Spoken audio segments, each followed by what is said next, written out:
El cristianismo es lo más hermoso que te puede pasar en la vida, pero también es lo más inconveniente que te puede pasar en la vida.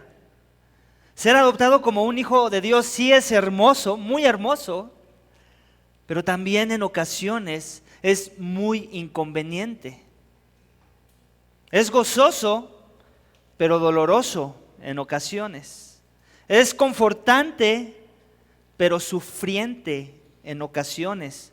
Es la vida, pero la muerte en ocasiones. Y la razón, iglesia, por las que todas estas cosas pueden ser verdad al mismo tiempo, es porque el cristianismo, aunque lo experimentamos nosotros, no se trata de nosotros. Es de las pocas cosas en la vida que experimentamos, pero que no se trata de nosotros, y esto es el cristianismo. Se trata de la gloria de Dios. La gloria de Dios y no de los hombres. Y es por eso que nos cuesta mucho trabajo aceptar aspectos de la vida cristiana. Porque no queremos entender que Dios hace y deshace. Que Dios permite y frena los eventos. Que Dios levanta, pero que también Dios derrumba. Y que todo esto Él lo hace para gloria de su nombre, para su propia gloria. Nos cuesta trabajo entender esto, que Dios es soberano y que aún nuestros días más malos y oscuros le pertenecen a Él. Ese es el Dios de la Biblia, ese es el Dios que se presenta en la palabra de Dios. Dios todo lo hace para gloria de su nombre, como dice el título de mi sermón. El propósito de Dios en nuestras vidas es glorificarse a sí mismo.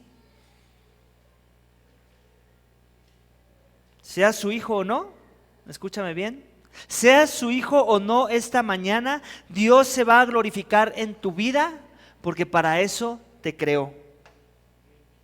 ¿No me crees? Versículo de la Biblia que soporta esta idea, no tienes que ir para allá, te lo voy a leer. Proverbios 16:4 lo respalda y dice esto: todas las cosas son hechas por el Señor para sus propósitos, aún el impío para el día del mal. Wow. Todo es hecho por Dios, por Jehová, para sus propósitos, aún el impío, el pecador, el inmoral, el que no se rinde a Él, es hecho para el día del mal. ¿Por qué? Porque todo es para su gloria, otra vez. En nuestro texto, iglesia, de Hechos esta mañana, vamos a ver 4 cosas que Dios hace o permite con el propósito de glorificarse a sí mismo. Y la primera de ellas la vamos a encontrar en los primeros 5 versículos de nuestro capítulo de Hechos esta mañana. Vamos a leerlos nuevamente, versículos 1 al 5 de Hechos 12, dice así: por aquel tiempo el rey Herodes echó mano a algunos que pertenecían a la iglesia para maltratarlos, e hizo matar a espada a Jacobo, el hermano de Juan. Y viendo que esto agradaba a los judíos, hizo arrestar también a Pedro. Esto sucedió durante los días de los panes sin levadura. Y habiéndolo tomado preso, lo puso en la cárcel, entregándolo a 4 piquetes de soldados para que lo guardaran, con la intención de llevarlo ante el pueblo después de la Pascua. Así pues, Pedro era custodiado en la cárcel, pero la iglesia hacía oración ferviente a Dios por él. Iglesia, uno de los grandes problemas de los falsos evangelios es que prometen a sus prosélitos que una vez que aceptan a Jesús en sus vidas, todos sus problemas se van a solucionar, ¿cierto? No sé si has escuchado por ahí, o no sé si tú has caído en ese error de prometerle a una persona que una vez que Jesús entre en su vida, que una vez que Jesús, el Señor de su vida, todos tus problemas se van a solucionar. ¿Es eso verdad? Imagínate, iglesia, si los apóstoles de Jesús y la iglesia primitiva de Hechos escucharan esta declaración de la boca de falsos maestros y a veces de algunos hermanos por ahí, ¿sabes qué pensarían? Que se trata de un show de comedia. En sus mentes estaría, seguramente estos están bromeando. Yo creo que están bromeando, nos están tratando de tirar una mala jugada. Pero no es así, porque pasa y sucede y las personas lo creen. Pero esa declaración no puede estar más desviada de la verdad. Sin embargo, tristemente muchos cristianos viven sus vidas cristianas como si esta declaración fuera verdad. Muchos de ellos tal vez no aprobando la declaración de un falso maestro con sus palabras, pero sí aprobándola con su actitud de vivir una fe que ellos mismos se inventaron. Una fe en la que no tiene cabida ni la oposición, ni el maltrato, ni mucho menos la muerte sobre los hijos de Dios. En el texto, iglesia, que acabamos de leer, vemos cómo Dios permite la muerte a uno de los 12. A uno de los 12, a uno de los pilares que Dios eligió para ser sus testigos de la fe que iba a salvar las almas. La triste cosmovisión de la iglesia de nuestros días diría seguramente que tal vez Jacobo estaba en pecado o que estaba predicando muy fuerte, por eso Dios lo apagó y sin amor. Por eso Dios permitió que muriera. Por eso Dios permitió que el malvado rey Herodes echara mano de él. Cuando hacemos este tipo de declaraciones, iglesia, dejamos en claro que no entendemos que los ataques hacia los discípulos de Jesús no son en contra de individuos nada más, sino en contra de la iglesia misma de Dios. Cuando Saulo, ¿recuerdas? Estaba persiguiendo a la iglesia primitiva y se encontró con pared, se topó con Jesús. ¿Qué fue lo que le dijo Saulo? Saulo, ¿por qué los persigues? No, ¿por qué me persigues? El problema de Saulo no era con un grupo de creyentes revoltosos, era con el Dios que los mandó a predicar las buenas nuevas en el Evangelio de Jesucristo.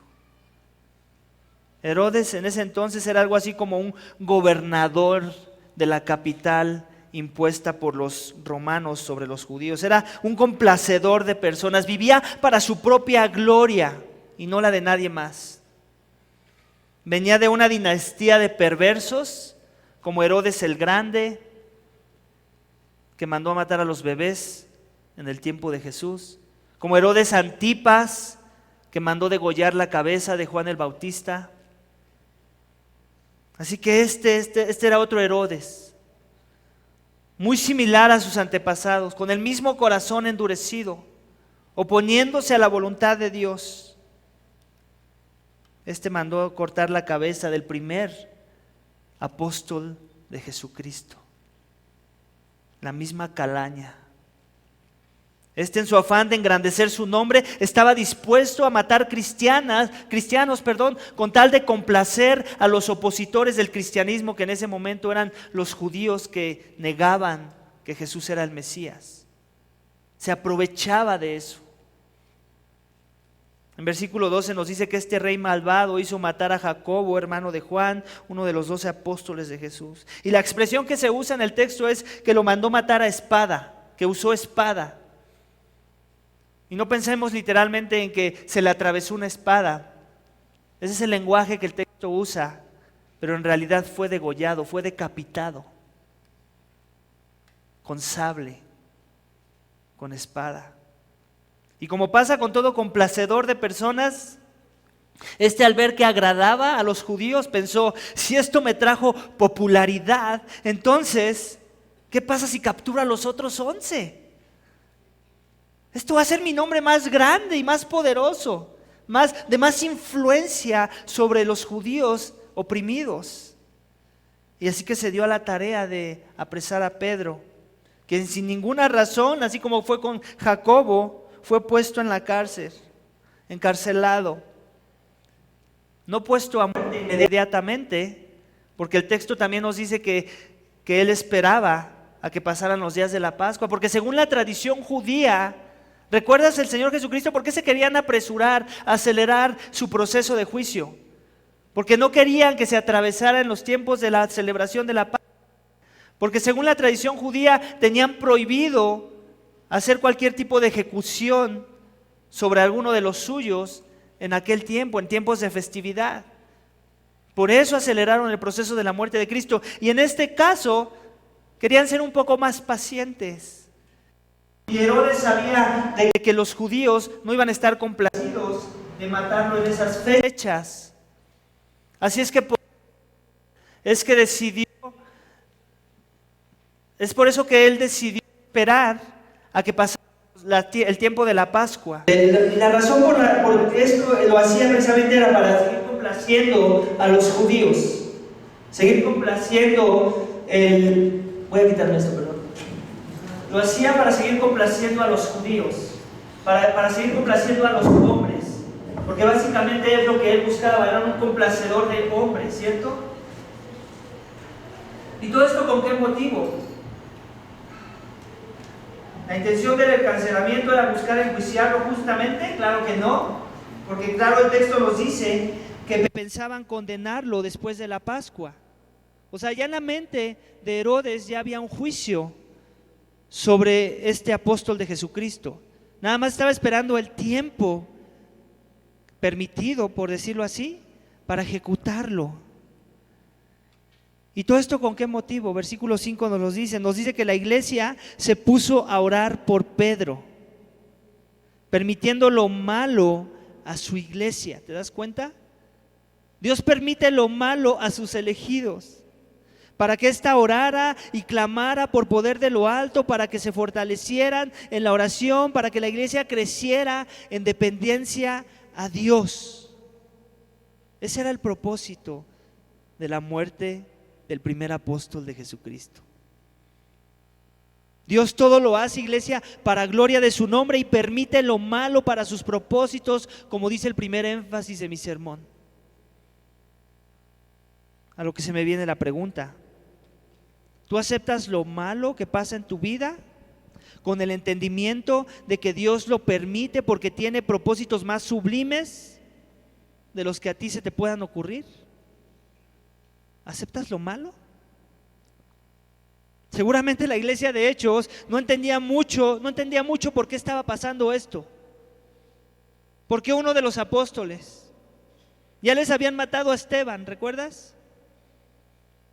El propósito de esto fue para que la iglesia huyera y esparciera el evangelio.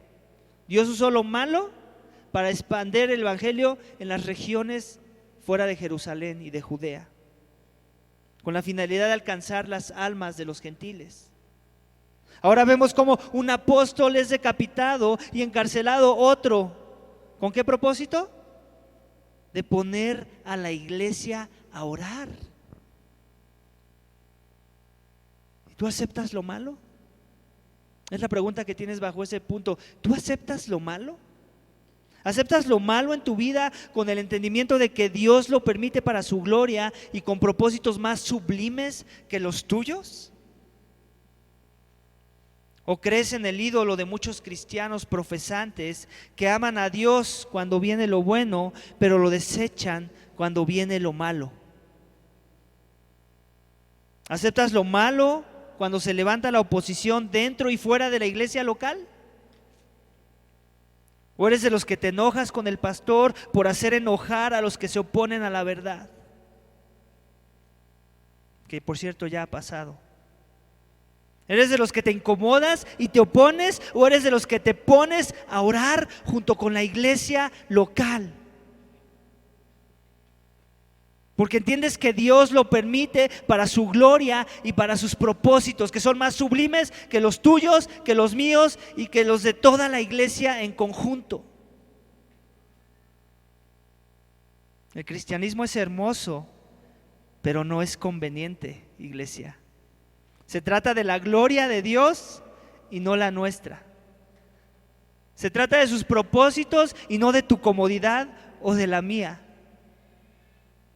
Se trata de resistir la oposición hablando verdad y dependientes en Dios con la oración. ¿Cómo estás asimilando la oposición de los últimos meses, iglesia? ¿Con enfado y oposición o con unanimidad en la oración? Orando con tu iglesia local en los diferentes contextos que tenemos para orar como iglesia. ¿Cómo? Pastor, ya cállate. ¿Qué no ves que están las visitas? Los vas a espantar. Ellos están buscando iglesia. Quieren que seamos una opción.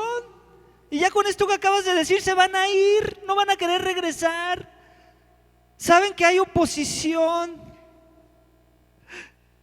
¿Acaso es que quieres que yo sea cruel con las visitas? ¿Acaso es que quieres que yo les mienta o maquille el evangelio? ¿Acaso es que quieres que yo les diga, mira, aquí predicamos la doctrina de los apóstoles, pero aquí no hay oposición como la tenían ellos en el libro de Hechos? ¿No sería inconsistente vendernos como ese tipo de iglesia que no tiene oposición? ¿No sería lógico pensar no hay oposición, tampoco hay doctrina y tampoco hay evangelio? Yo creo que esa sería la lógica correcta. Pero nos incomoda, ¿cierto? Ya cállate, Omar. Démosle la mejor cara a las visitas. ¿Ese es el cristianismo de veras que quieres que vivamos en Iglesia Vertical? Me resisto. Cerremos la iglesia mejor. Digámosle al dueño, ya no sigas poniendo el piso, dueño del local, porque no vamos a convertirnos en un club social, iglesia. De eso no se trata el cristianismo. Amén. Así que si ese eres tú, no me llames a ser cruel con las visitas. No queremos vender a nadie la idea de que proclamamos la verdad en esta iglesia como lo hacían los apóstoles que experimentaban severa oposición, que estaban siendo llevados a la cárcel, que estaban siendo decapitados y que nosotros somos la excepción. No funciona así. Yo no veo eso en el texto. En su lugar deberíamos estar orando fervientemente como lo hacía la iglesia local.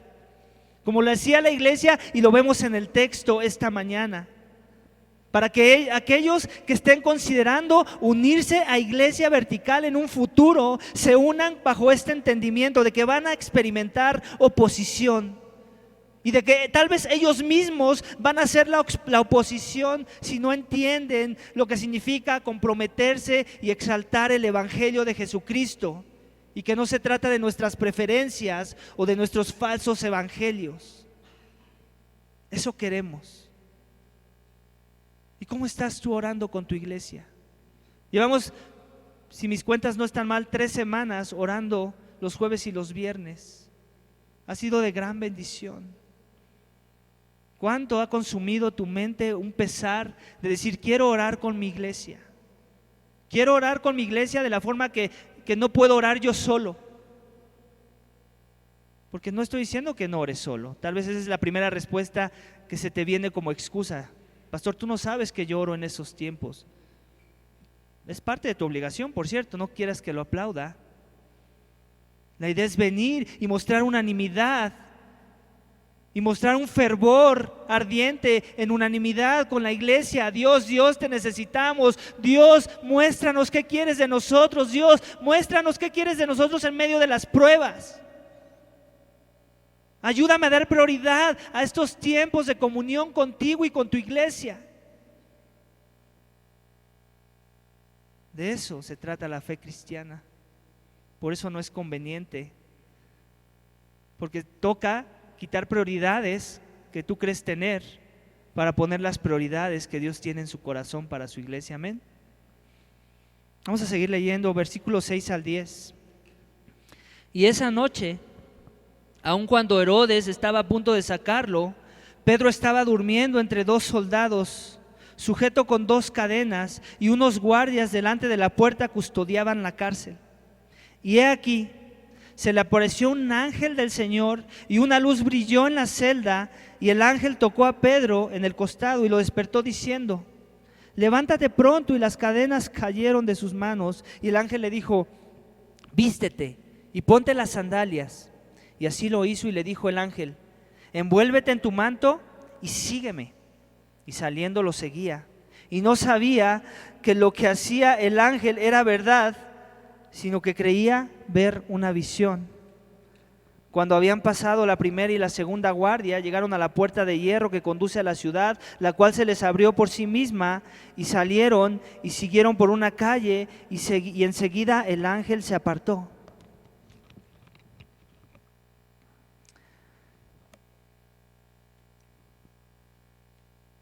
Iglesia, me atrevo a decir que mucho de lo bueno que nos pasa en esta vida, muchas veces simplemente lo tomamos como si lo mereciéramos.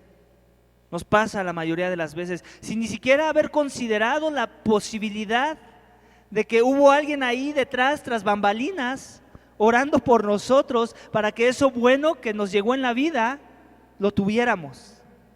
Algún guerrero o guerrera en oración, orando para que la circunstancia, evento o suceso se nos diera y se llevara a cabo.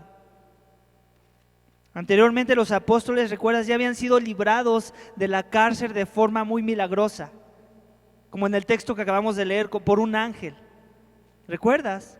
Que los libró y después les dijo: vayan y prediquen al templo el mensaje de esta vida. Y lo hicieron y obedecieron. Así que no me extrañaría que los judíos hayan aconsejado a Herodes, para que esta vez pusieran más seguridad en la cárcel y así evitar la fuga de Pedro esta vez. No me extrañaría, no lo dice el texto, pero ¿qué son 4 piquetes de soldados? Un piquete equivale a 4 soldados. Así que si hacemos las cuentas, estamos hablando de que 16 soldados estaban custodiando a un mugroso pescador. ¿No creen que un piquete hubiera sido suficiente? Pero no fue así. Querían asegurarse de que el rey Herodes quería asegurarse de que iba a cumplir su cometido, lo que ya había propuesto en su corazón, pensando que él tenía más poder sobre los hombres y las decisiones de los hombres que Dios mismo. Pero ellos no contaban con esto, que la iglesia primitiva había puesto su fe no en hombres, sino en el Dios que hace milagros. De forma que Dios hizo nuevamente el milagro. En el primer escape, en capítulo 5, vemos que lo hace con los apóstoles, los libró con la ayuda de un ángel. En este caso, se nos dice algo que no se nos dice en el pasaje pasado, que la iglesia estaba orando por Pedro. Y podemos asumir muchas cosas de su oración. Señor, fortalece a Pedro en medio de la afrenta. Señor, deja dormir a Pedro en medio de la angustia. Señor, permite que su muerte no sea dolorosa. Señor, permite a Pedro compartir el evangelio a sus escarnecedores. Señor, libra a Pedro de la espada. Señor, manda a un ángel a rescatar a Pedro y ponlo en libertad. Señor, glorifícate en medio de la muerte de Pedro.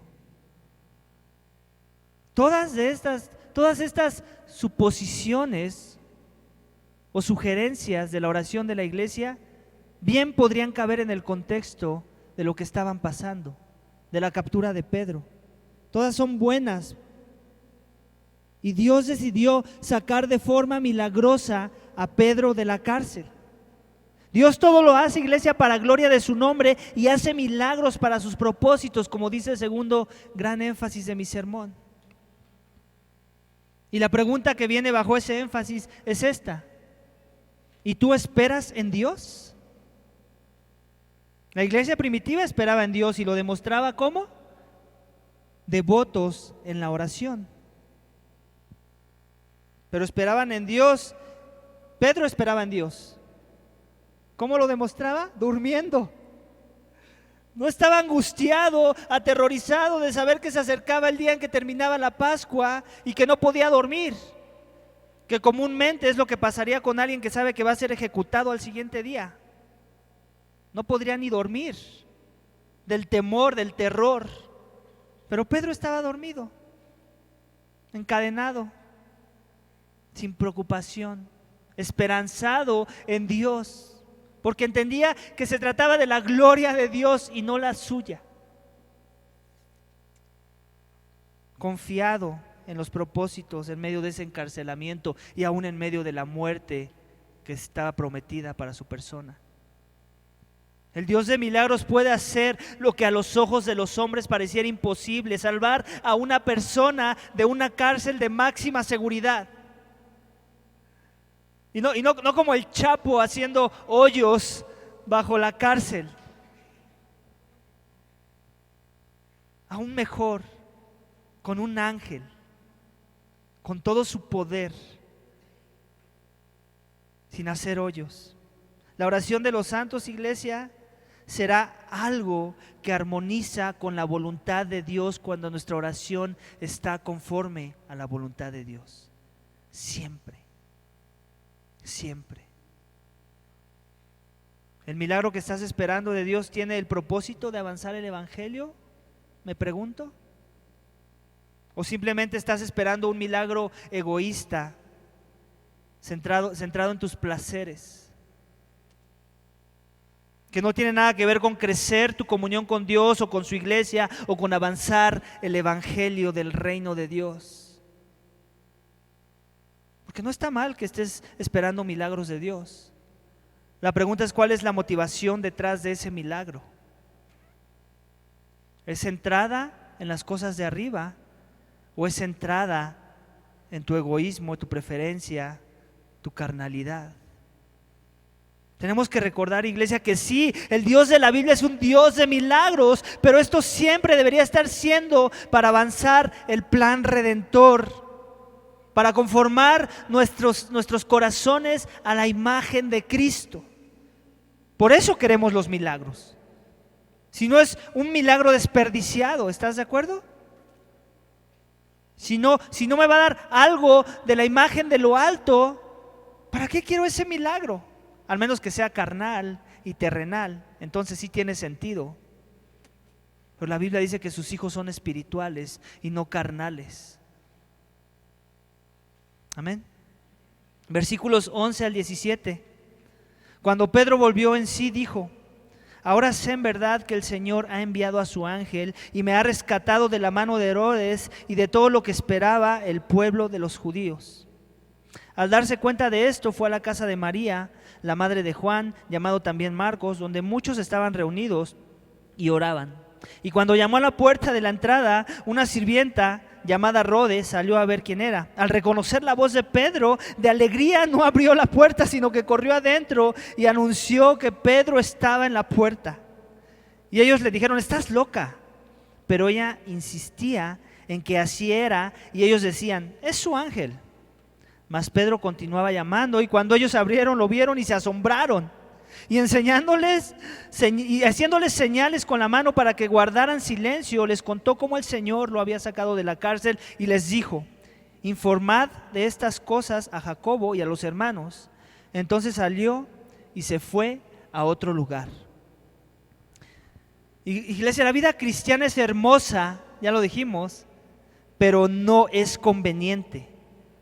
Va a haber ocasiones en las que veremos la mano de Dios sacándonos de la boca del león con un milagro, y va a haber ocasiones donde Dios permitirá que la espada atraviese nuestros corazones. Para Jacobo, Dios ya lo había salvado anteriormente junto con los 12, ¿cierto? De su muerte, de la cárcel. Pero esta segunda ocasión no fue así. Para Pedro lo volvió a salvar.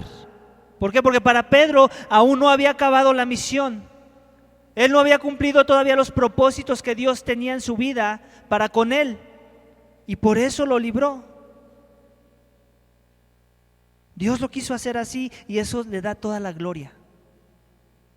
Dios lo quiso hacer así con uno y le da toda la gloria. Lo quiso hacer diferente con el otro apóstol y también le da toda la gloria.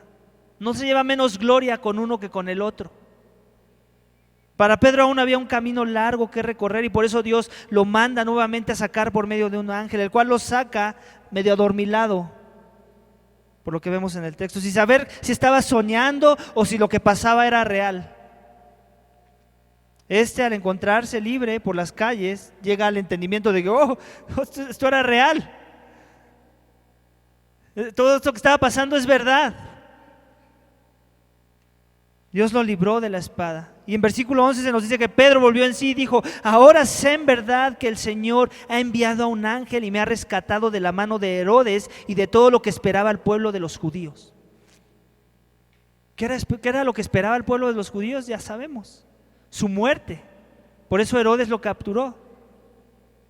Dios tenía más trabajo que hacer para Pedro y por eso lo rescató de la mano del maligno, de la mano de aquellos que buscaban el mal para su vida.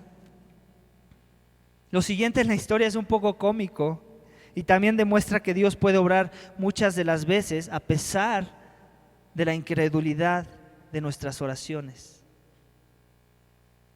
Pedro, al salir de la cárcel, busca refugio. ¿Adivinen en dónde? En el mejor lugar que uno puede buscar refugio, en una reunión de oración, donde sus santos están devotos, clamando dependientes a Dios.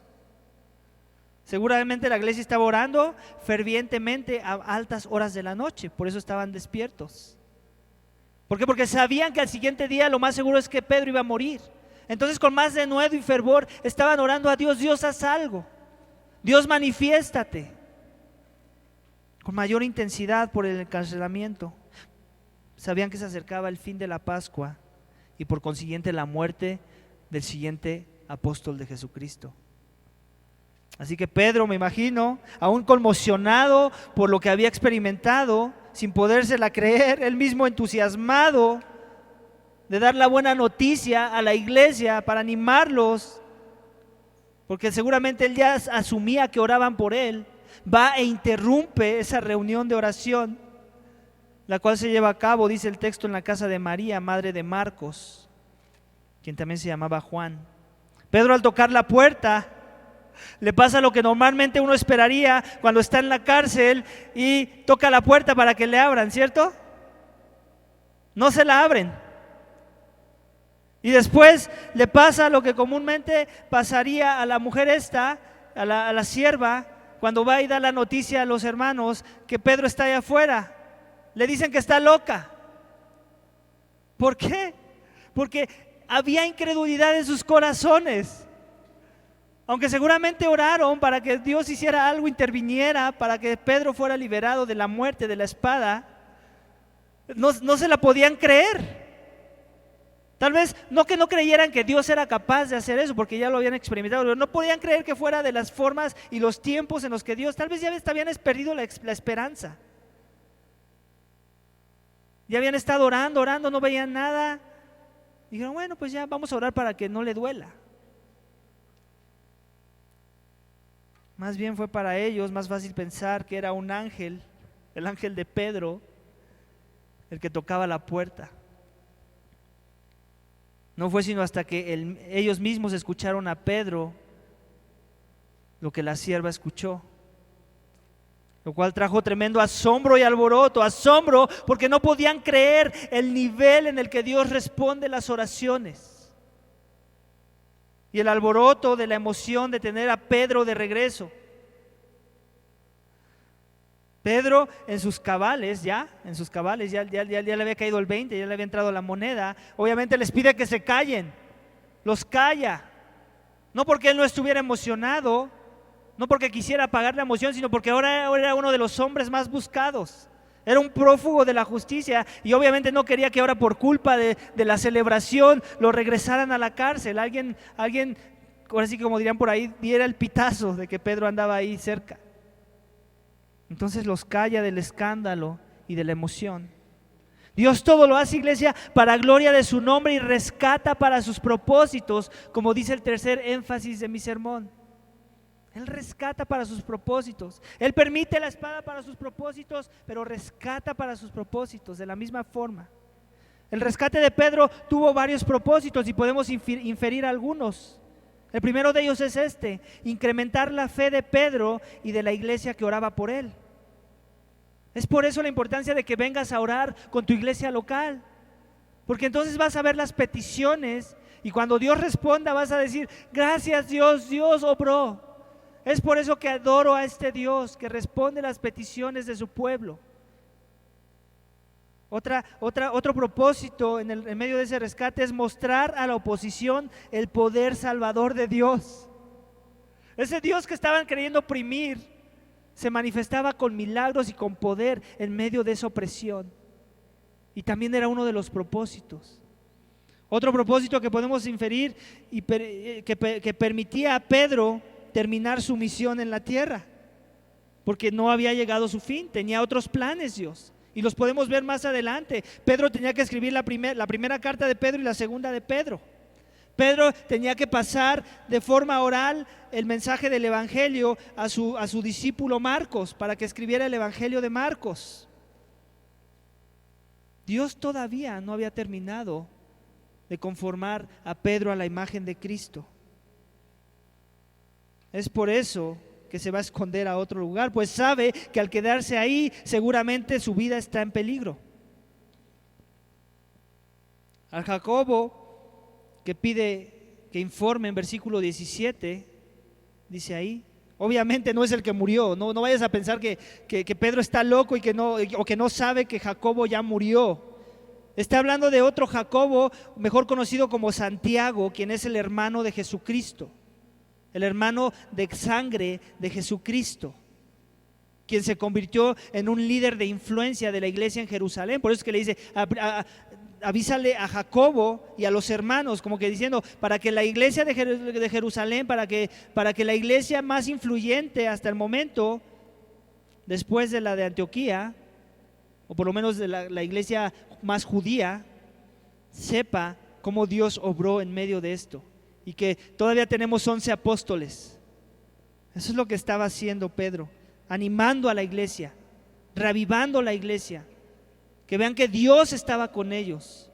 Amén. A lo que se me viene la pregunta, iglesia, Omar, tú con tus preguntas, ¿y tú has sido rescatado? ¿Has sido rescatado de pensar que tu vida te pertenece y que tus prioridades son otras apartadas del plan redentor de Dios, de su iglesia local? ¿Has sido rescatado de pensar que tus planes personales de vida son independientes de la misión de avanzar el plan redentor, si es que dices ser un seguidor de Jesús? ¿Has sido rescatado de pensar que la vida cristiana no es simplemente argumentos de una historia bonita que tiene sentido para que seas salvo y que más bien necesitas morir a tu vida para vivir para Jesús y la iglesia que Él compró con su sangre? ¿Has sido rescatado de esas cosas? ¿Has sido rescatado de pensar que el cristianismo es conveniente y sin peligros? ¿Has sido rescatado? Al que Dios rescata de la ira, iglesia, también lo rescata de estas formas de pensar. Si sigues pensando así, te exhorto a preguntarte si en verdad has sido rescatado de la ira de Dios. La ira divina que dice que está sobre todo aquel que no ha confesado a Cristo Jesús como su Señor, como su Salvador, como su Redentor, como el que le da vida, según los términos del Padre y no los de la falsa religión. Amén. Vamos a leer por último la última sección, iglesia, versículos 18 al 24. Pon tus ojos nuevamente en la palabra. Cuando se hizo de día, hubo un alboroto no pequeño entre los soldados sobre qué habría sido de Pedro. Y Herodes, después de buscarlo y no encontrarlo, interrogó a las guardias y ordenó que los llevaran para ejecutarlos. Después descendió de Judea a Cesarea y se quedó allí por un tiempo. Herodes estaba muy enojado con los de Tiro y de Sidón, pero ellos, de común acuerdo, se presentaron ante él y habiéndose ganado a Blasto, camarero del rey, pedían paz, pues su territorio era abastecido por el del rey. el día señalado, Herodes con ropa real se sentó en la tribuna y les arengaba o predicaba. Y la iglesia gritaba: voz de un Dios y no de un hombre es esta. Al instante, un ángel del Señor lo hirió por no haber dado la gloria a Dios y murió comido de gusanos. Pero la palabra del Señor crecía y se multiplicaba. Iglesia, una de las primeras cosas de las que Dios, el Señor, te tiene que rescatar es la idea de pensar que fuimos creados para nuestra propia gloria. Ese pensamiento es la madre de todo tipo de pecado. Es un pensamiento lleno de orgullo y de arrogancia. En nuestro texto vemos que los soldados que custodiaban a Pedro fueron puestos a muerte. Dice el texto que no hubo nada más un pequeño desacuerdo. Ellos sabían lo que les iba a pasar. Porque según la tradición romana era esta, que si había un prófugo de una cárcel o de algún otro contexto, un prófugo, y habían puesto a soldados a resguardar a esa persona y la persona escapaba, la condena que se había dictado sobre esa persona ahora iba a caer sobre aquellos que no tuvieron cuidado de preservarlo y mantenerlo en esa celda. Por eso es que los pusieron a muerte. Tenían que sufrir la misma condena del prófugo. El rey Herodes tarde que temprano se encontró con que no era el soberano del universo, que no era el digno de toda la gloria y la alabanza. Sin embargo, se comportaba como tal, y lo vemos en el texto. En su afán de verse muy importante ante aquellos con los que él tenía problemas, los de Tiro y los de Sidón, como dice el texto, planeó un evento con la mera intención de asegurarse de que iba a poder mediar entre ellos con la ayuda de Blasto, que era su camarero, y con los de Sidón y Tiro. Dios en su soberanía, iglesia, permite situaciones en las que pareciera que nos salimos con la nuestra a veces. Pero tarde o temprano nos va a mostrar que Él es el que tiene la última palabra, como dicen por ahí. Él es el que ríe al último, como dice el dicho. Herodes, con su estandarte de paz, se vistió de ropas reales, se sentó en una silla real y les predicaba a su audiencia.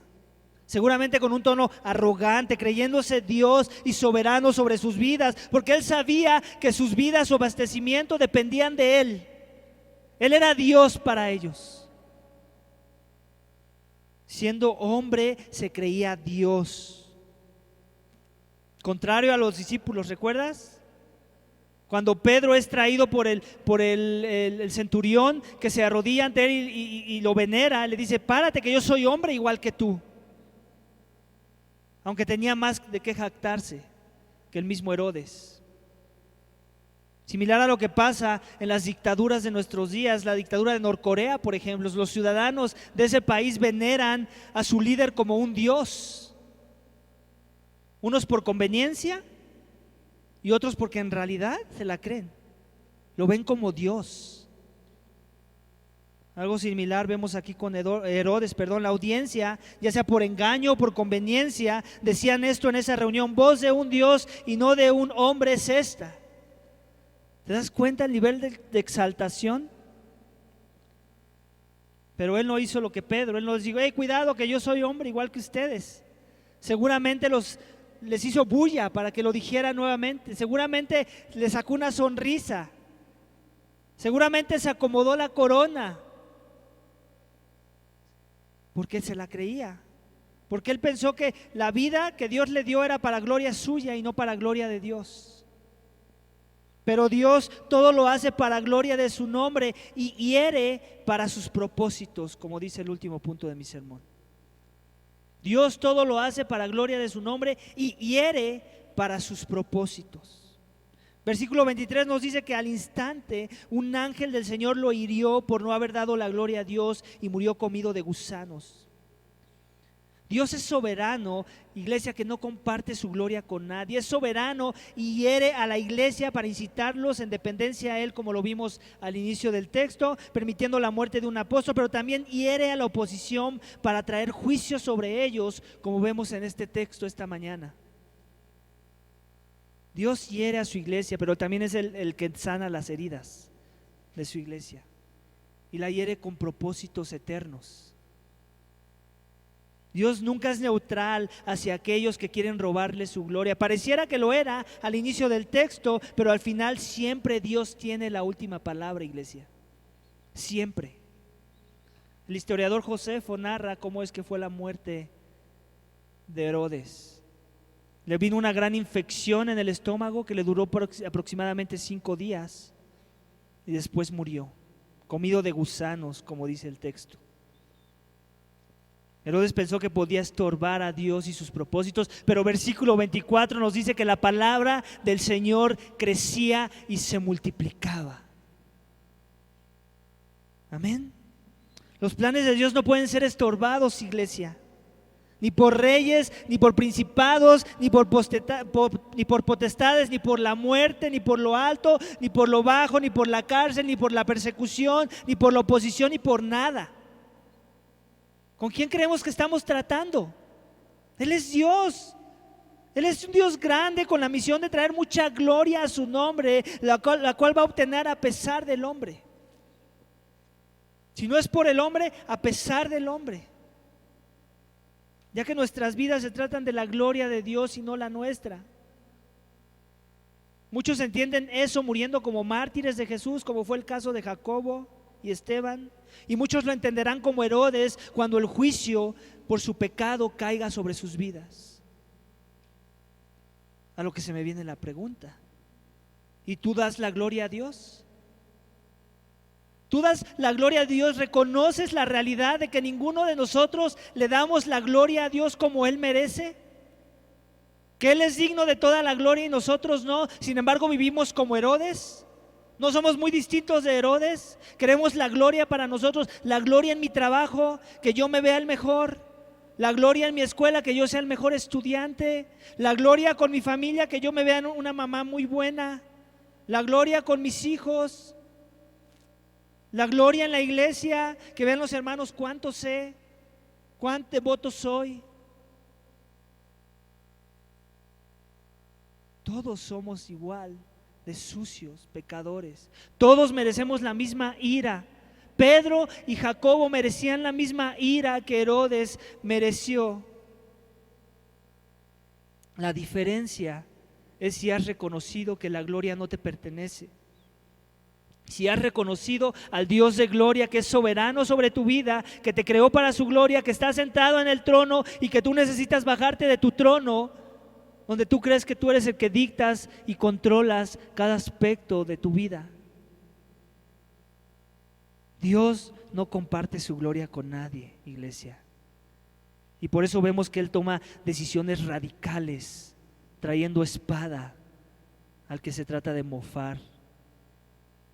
No busquemos mecanismos para robarle la gloria como lo hizo Herodes. Es cuando reconoces eso y recibes el rescate de la cruz que escaparás la muerte eterna y recibirás la vida. Cuando reconocemos el evangelio de Jesús, que nos dice que Dios nos dio a su Hijo como pago por el pecado de no haberle glorificado como Él es digno de ser glorificado. Que la muerte de Jesús es tu muerte y tu transgresión fue clavada en la cruz. Que el ser más glorioso se hizo carne. Ese es el mensaje de salvación. Eso es lo que la gente estaba oponiendo. Eso es lo que Herodes estaba oponiendo. Eso es lo que muchos se siguen oponiendo aún en día. El evangelio que nos dice que si creemos en Jesús, que Él llevó la ira en mi lugar y que resucitó al tercer día y que Él pagó la muerte y pagó mi pecado y que venció a la muerte y que venció el pecado. Entonces podemos tener la esperanza de poder contemplar por la eternidad la gloria de Dios en la persona de su Hijo Jesucristo. Entonces seremos arrebatados para gloria, para vivir en comunión perfecta con Dios cuando Jesús regrese arrebatar a los suyos, a los que han doblado la rodilla y han reconocido que eran unos ladrones de la gloria de Dios. Aquellos que reconocemos nuestra maldad para que Él se glorifique en nuestras vidas. Y es en arrepentimiento y fe esta mañana que Dios te pide que recibas el regalo de la salvación, para que Dios te rescate de la ira que es más temible que cualquier ira de cualquier hombre. Amén. Así que tú ya has sido rescatado. ¿Está tu esperanza en Dios? ¿Has reconocido que Él merece la gloria y tú no? Aún estás a tiempo. Ven a Jesús, ven humillado, reconociendo que Él es todo y que tú no eres nada. Que Él es digno y que tú no, que Él es bueno y que tú no, que Él merece el trono de la vida y que tú necesitas postrarte a sus pies. Ven, que solo la cruz te puede dar vida para que veas las cosas con una perspectiva clara y bíblica. El cristianismo no es conveniente en esta tierra, pero es lo más hermoso que le puede pasar a una persona para que pueda trascender a la vida. El cristianismo se trata de la gloria de Dios y no la nuestra. Esta es la verdad más hermosa de la vida, ya que Dios la diseñó para que nos gozáramos en esa realidad. El cristianismo puede traerte la muerte en esta vida, pero los que hemos confiado en el sacrificio de Jesús en la cruz, aunque muramos, viviremos. Así que vamos a orar, iglesia, para que Dios te dé la gracia, si aún no le conoces, de venir a la vida, de venir al cristianismo bíblico, que es por gracia y no por obras, y para que le busques a Dios para darle toda la gloria, porque Él la merece y para eso te creó. Y también oremos para que Dios nos dé convicciones fuertes en lo que aprendimos hoy si nos decimos creyentes, para vivir un cristianismo no de romanticismo hollywoodense, y comencemos a vivir la vida cristiana como Dios la diseñó. Amén. Vamos a orar. Padre, te damos gracias. Gracias por tu palabra. Gracias porque nos bendice. Gracias porque nos conforta. Gracias porque nos anima, pero también nos exhorta, nos reprende y nos trae convicción de pecado. Gracias porque toda es buena, nada es mejor que ninguna sección es mejor que la otra, toda es necesaria para la vida y la piedad. Perdónanos en las áreas en donde hemos caído del estándar, en donde ni siquiera lo estamos buscando. Y también perdónanos, Señor, por querer robarte la gloria en diferentes contextos, aún como creyentes, porque lo queremos maquillar a veces, porque nos engañamos a nosotros mismos. Ayúdanos, Señor, a ser una iglesia que se trata de la gloria tuya. Ayúdanos a vivir un cristianismo, Señor, no convenenciero, sino a pesar de la muerte, a pesar de la oposición, a pesar de la incomodidad, a pesar de que no se ve bien. Ayúdanos, Señor. Ten misericordia de tu iglesia, te lo pedimos en el nombre de Cristo Jesús. Amén.